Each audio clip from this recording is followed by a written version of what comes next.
Trish, how are you? It's in the live session. That's great. Appreciate you joining me and joining this first session of the three that we have here. And yeah, we have a fantastic day right here today at Houston, right? Okay, wonderful. So, just to keep the time in perspective, I'm going to get it started, and then hopefully, if you join later on, I'll be able to send you the replay so you can watch it from the beginning. So, I'm going to start by welcome you to this first video of this three-part series in which I'm going to be talking about this important topic about how to reduce belly fat. And I'm sure that you've heard the expression, drop it in the comment below if you have. I'm sure you have a second in the lips and a year on the hips, right? So, well, that might be more true that we want to admit, especially for women because they tend to accumulate more fat in the hip area, while the men tend to accumulate more in the abdominal area, right? Um, but what we're dealing here, and that's sort of the first issue that I want to tackle in this talk, is that we're talking about the abdominal fat is a type of fat that we don't find anywhere else in the body. And that type of fat is called visceral fat. And it's completely different to the subcutaneous fat that we have all spread out your bodies. If you have heard about this type of fat, the visceral fat, you can just drop the comment there and let me know that you have heard about it or that you know about it.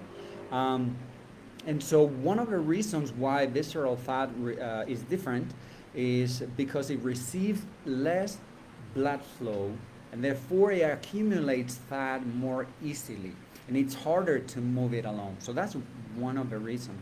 But also visceral fat is susceptible to exposure of certain hormonal reactions, such as, for example, increased level of cortisols. And we get higher level of cortisol when we are under stress. When we have a stressor in our lives, cortisol levels rise up. Um, in the same way, visceral fat react to food sensitivities. I don't know if you knew that, but it reacts to food sensitivities, and that cause inflammation. And then it expands and contracts the size due to that inflammation. And that by itself sort of have it that the waistline grows, right? I don't know about you, but for example, my wife experience these episodes quite often. All of a sudden, the other day she went to a Subway and grabbed a sandwich, and right a little bit after that, she has like her tummy has just swollen up, and she wasn't sure what happened. And then later she thought about the guacamole. She was like, I'm sure it has been the guacamole because the guacamoles that they put there, they're not natural. They have preservatives so they can stay longer without getting black and all that stuff. So my wife is very sensitive to certain foods, and so she had that inflammation in her tummy because of that food reaction or that food sensitivity. And those episodes, for her, they last several days.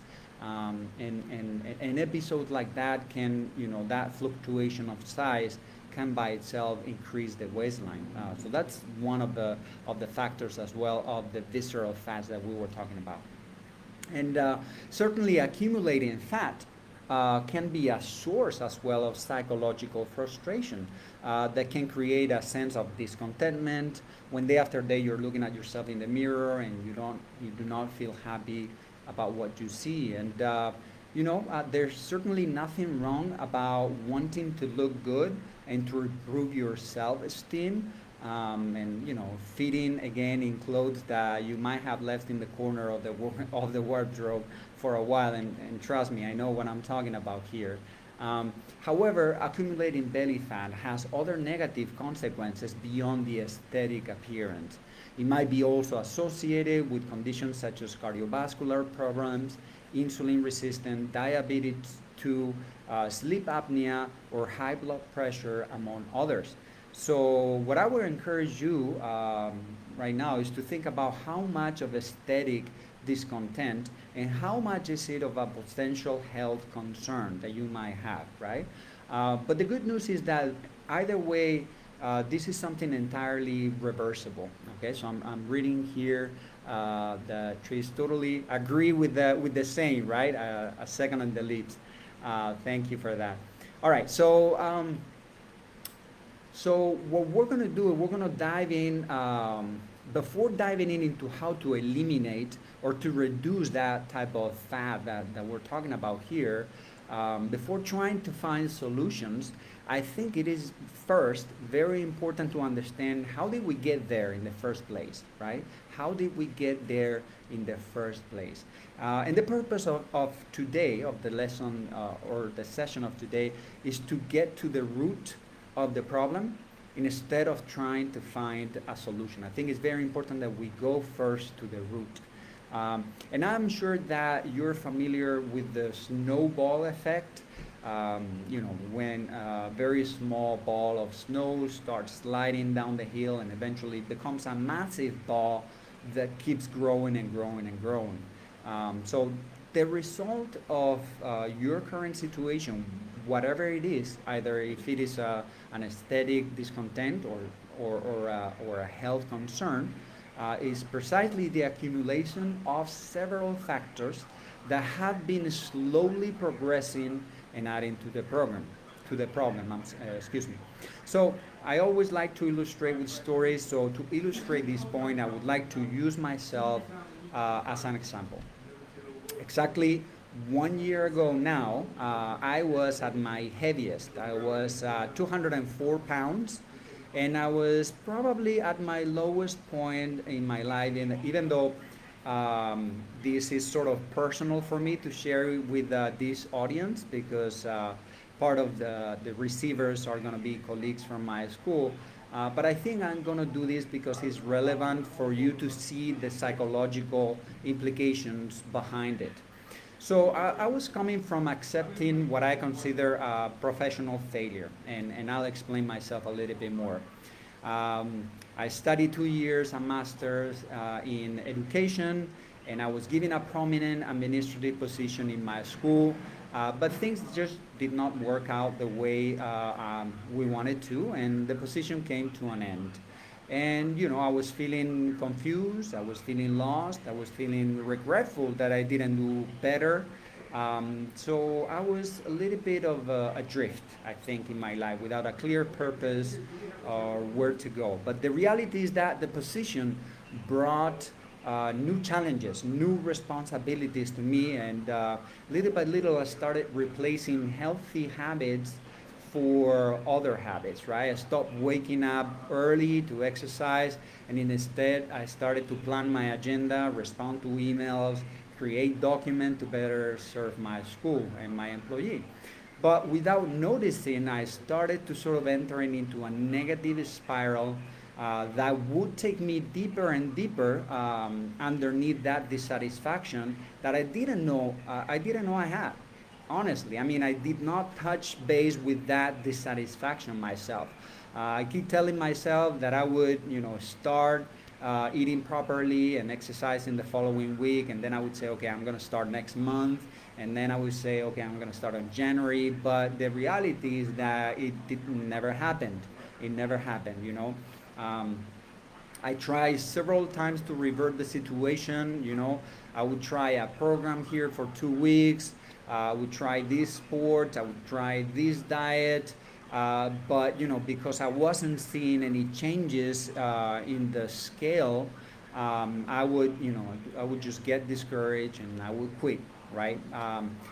So I even joined the Audi dads that they were playing soccer, still playing soccer every Saturday, and that also led me to enroll in a club soccer league on Tuesdays. So soccer was being my main source of exercise, and little did I know that I ended up getting injured over and over and over again because I was just out of shape, and my body could not withstand the intensity of that sport. So throughout 2019, I probably injured myself like 6 times. And the result is that I was never able to lose any weight because I was getting injured and then rehab and then injured again. And then, so it was really a never ending cycle. Um, so to make matter worse, then the pandemic started, and now we were 27 at home. I was eating all day long. Literally, I did not have an eating schedule. I was munching all throughout the day, and I don't know you, but when they first announced the lockdown, I went straight to the pasta aisle and grabbed rice and pasta and chips and tons of canned fruit and everything sugary and sweet that there was to grab, right?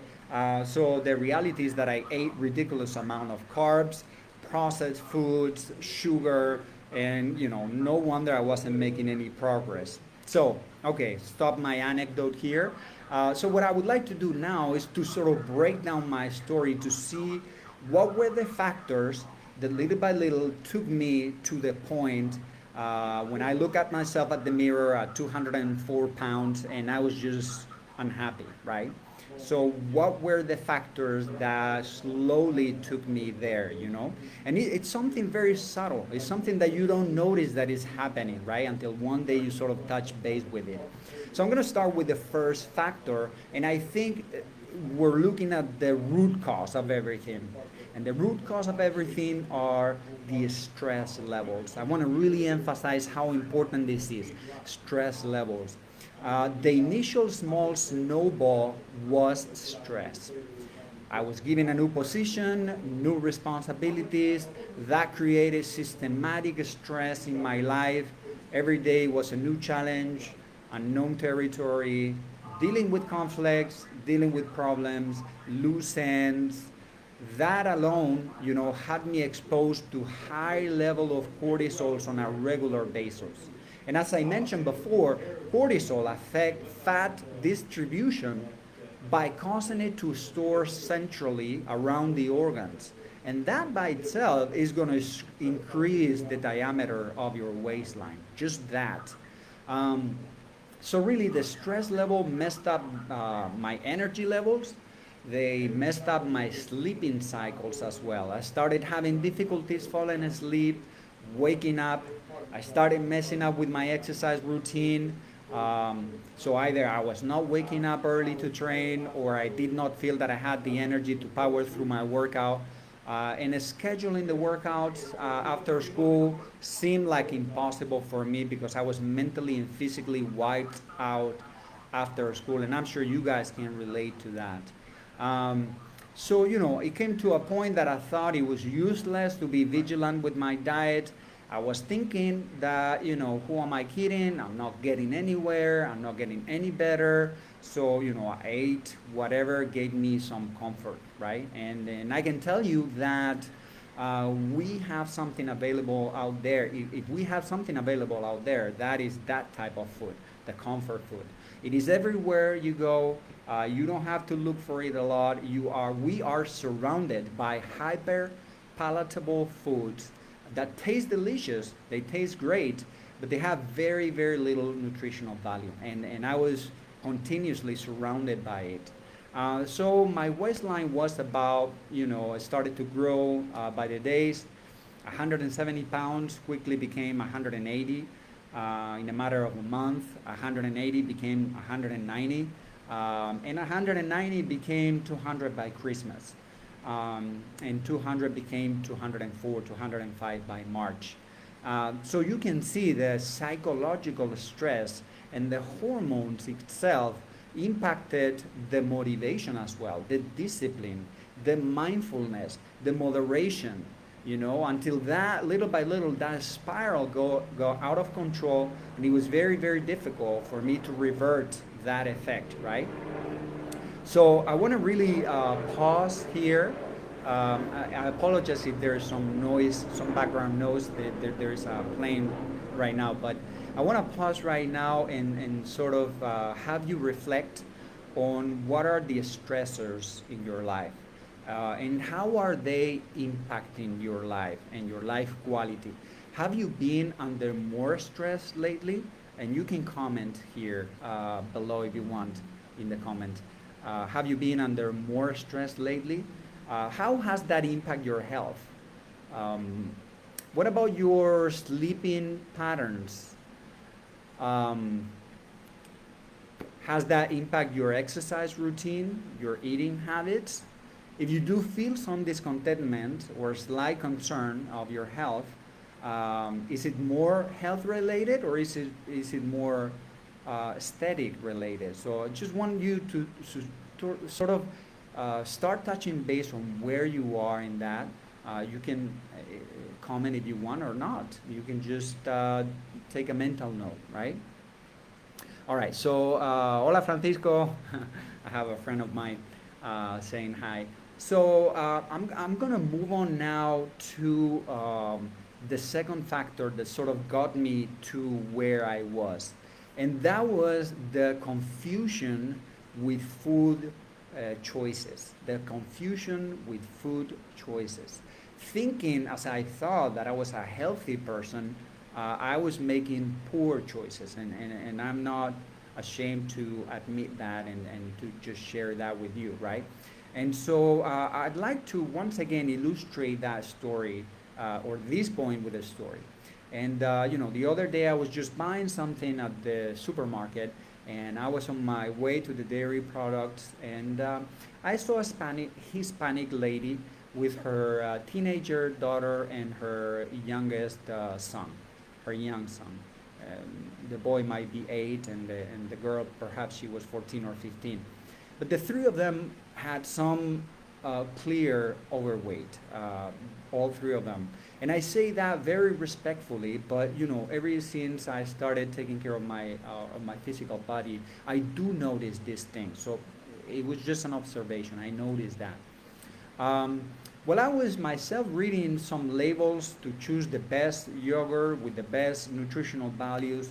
I couldn't help but to watch that lady grabbing, in a matter of 1 minute, butter, full fat cheese, a gallon of full fat milk, a gallon of chocolate milk, 2 liters of Coca-Cola, 2 orange juice bottles, and to top it off, a bag of chocolate candies. So at that point, I really couldn't help it but feeling sad, and I was feeling sad for the kids because they did not have any other role model in her home, right? I was sad because the home where they were growing up so lovingly was probably causing them to have self-esteem problems and potentially health-related problems as well. But so my initial reaction was to be frustrated with the mother, but soon that frustration turned into empathy because I realized that she was not to blame. After all, I had been the victim of the same trap that we are all in society nowadays. And what do I mean by that? What I mean is that we're surrounded by a multitude of hyper palatable foods, food of fat, grease, added sugars, and ton of chemicals that we cannot even pronounce the name of those. And in a way, they're shadowing the natural taste of simple and nutritious foods.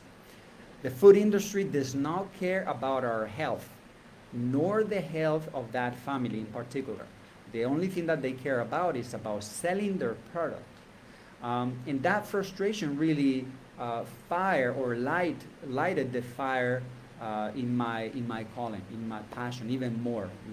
To spread the word and contribute somehow to increase awareness about food choice. And with this story, really, I want to illustrate that two people can go to the same supermarket, one return home with a cart full of nutritious and healthy food, while the other one brings a cart full of processed food and saturated fat and hidden chemicals with a negative effect on our health. So once again, I want to pause here to reflect and to sort of think about this issue. Do you sometimes feel overwhelmed about how much variety we have when we go to supermarkets. It's sometimes, to me, it was certainly still is overwhelming, the huge variety of foods that we're exposed to.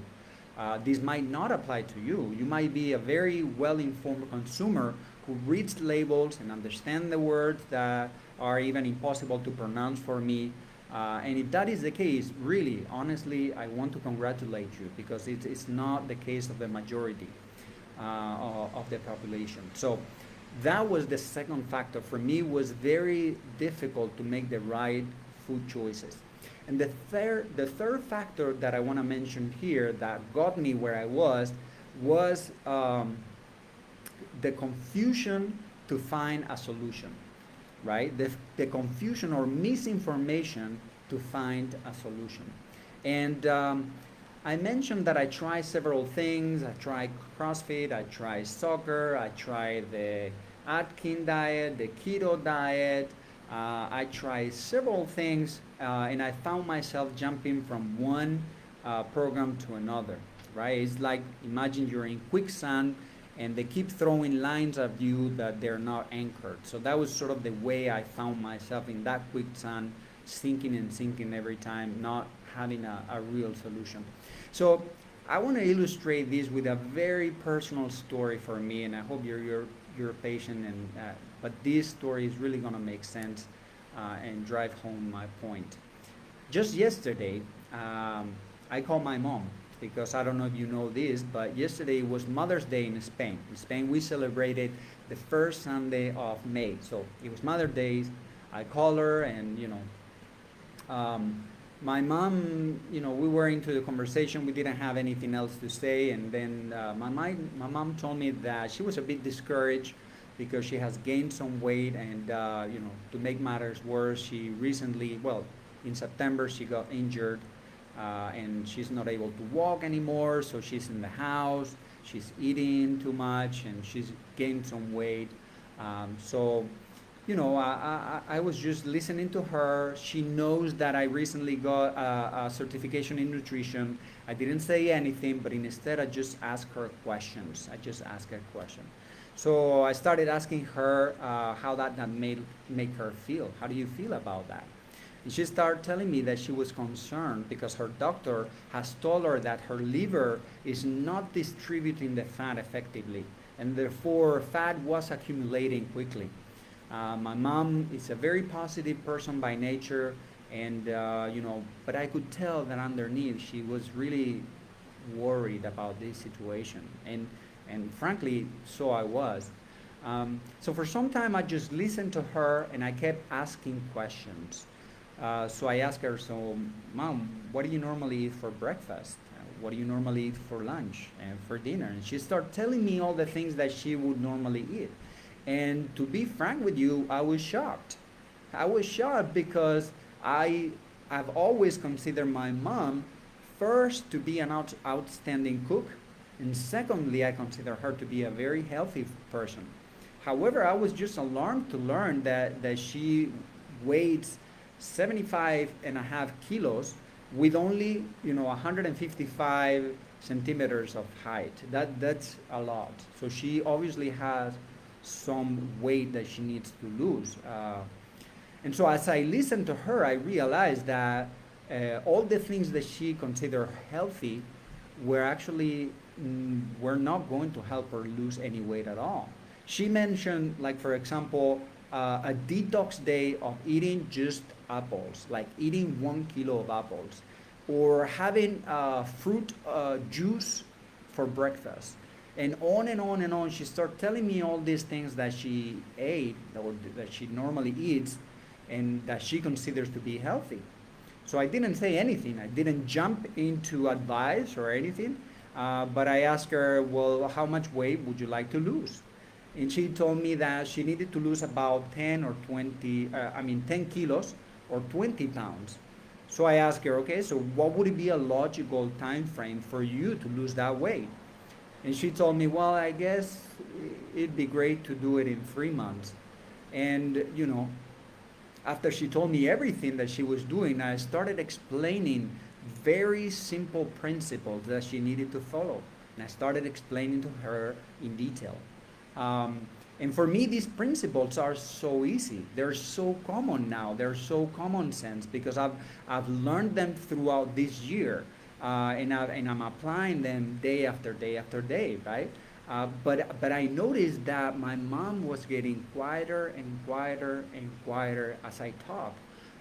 She was somehow, a part of her was acknowledging that what she was listening was true, right? It wasn't anything crazy. It wasn't anything harsh. It wasn't anything trendy. It was all based in very simple scientific principles. Everything that I was telling her was pointing to a balanced nutrition system. I wasn't talking about a diet. I wasn't talking about restriction. I wasn't even talking about calorie deficit. I didn't want to bring those words because I know that would create a negative impact in her mind. I was just talking about a balanced diet system, a way of, nurturing your body. And so eventually I asked her, so would you like me to design a nutrition plan for you? And I could tell really by the look on her eyes that her eyes suddenly light up, and she was very excited. She was like, so how does that work? She asked me, and I said, well, don't worry. I'm going to design a chart for you in which you're going to have food choices, and you're going to choose this or that. And then don't worry about the portions, and don't worry about the calories right now. We're going to sort of get first the macronutrients in orders, and I'm going to give you a very simple chart, and you're going to choose, you're going to pick, and you're going to build your own meals. So it's not going to be you have to eat this by the book. I'm going to give you options, and you're going to be choosing your options, right? And so I noticed that when the call ended, my mom was really excited. She was actually looking forward getting it started, and I got off the phone and I started drafting her meal plan. And she, as soon as she get it, she called me back instantly, and she was so grateful, and I guess that was my gift for Mother Day.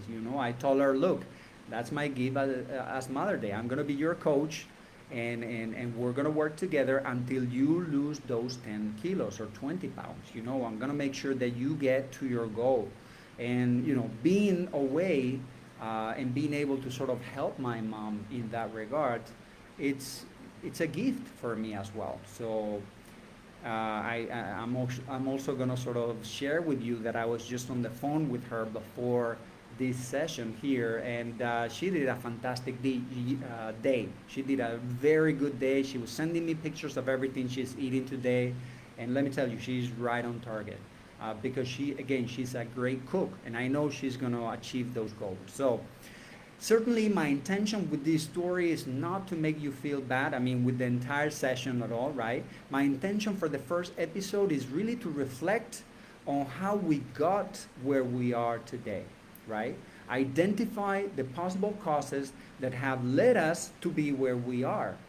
Um, but I want to throw some hope in there that the story gets better as we move along, right? Because I myself eventually was able to change the course of my health, and I started watching my diet and I started exercising, and it was very progressive, very slow, one day at a time, 1 week at a time, 1 month at a time, and from March to December. I went from 204 pounds to 165 pounds, so almost a 40-pound drop. Um, and I did not stop there. I got my personal trainer certification in December, and then just recently in April, I passed my nutrition certification exam as well. So eating right in a way and exercising has given me a new meaning in life, and once again. I'm not intending to keep that to myself. I think that that's something that needs to be shared because again, it's not that complicated, but the information we get from the world is that it's extremely complicated, right? And that is very confusing, but it's really not. It's very simple in reality. So tomorrow, what we're going to do is we're going to explore the things that probably you have tried in the past or that you're currently trying and are not working, right? Because once again, before we jump into the solution, we need to get rid of what is not working anymore. So tomorrow we're going to talk about things that you're doing that are not working and that you need to stop doing or to put aside. Okay? So that's it for today's session. I hope that you have found this session meaningful, that you've gotten something out of this. If you do, please just drop a comment or a like or let me know that you're here. And so, you know, again, my intention is to share with you a little bit my journey and to be able to shed some light in this topic, you know, that everybody talks about. Anyhow, I will see you tomorrow at the same time, 3:30 Central Time. I look forward to that, and all of you that are not watching live right now, I'll make sure that I send you the replay. Well, thank you again for showing up. Appreciate it, you guys. Bye bye.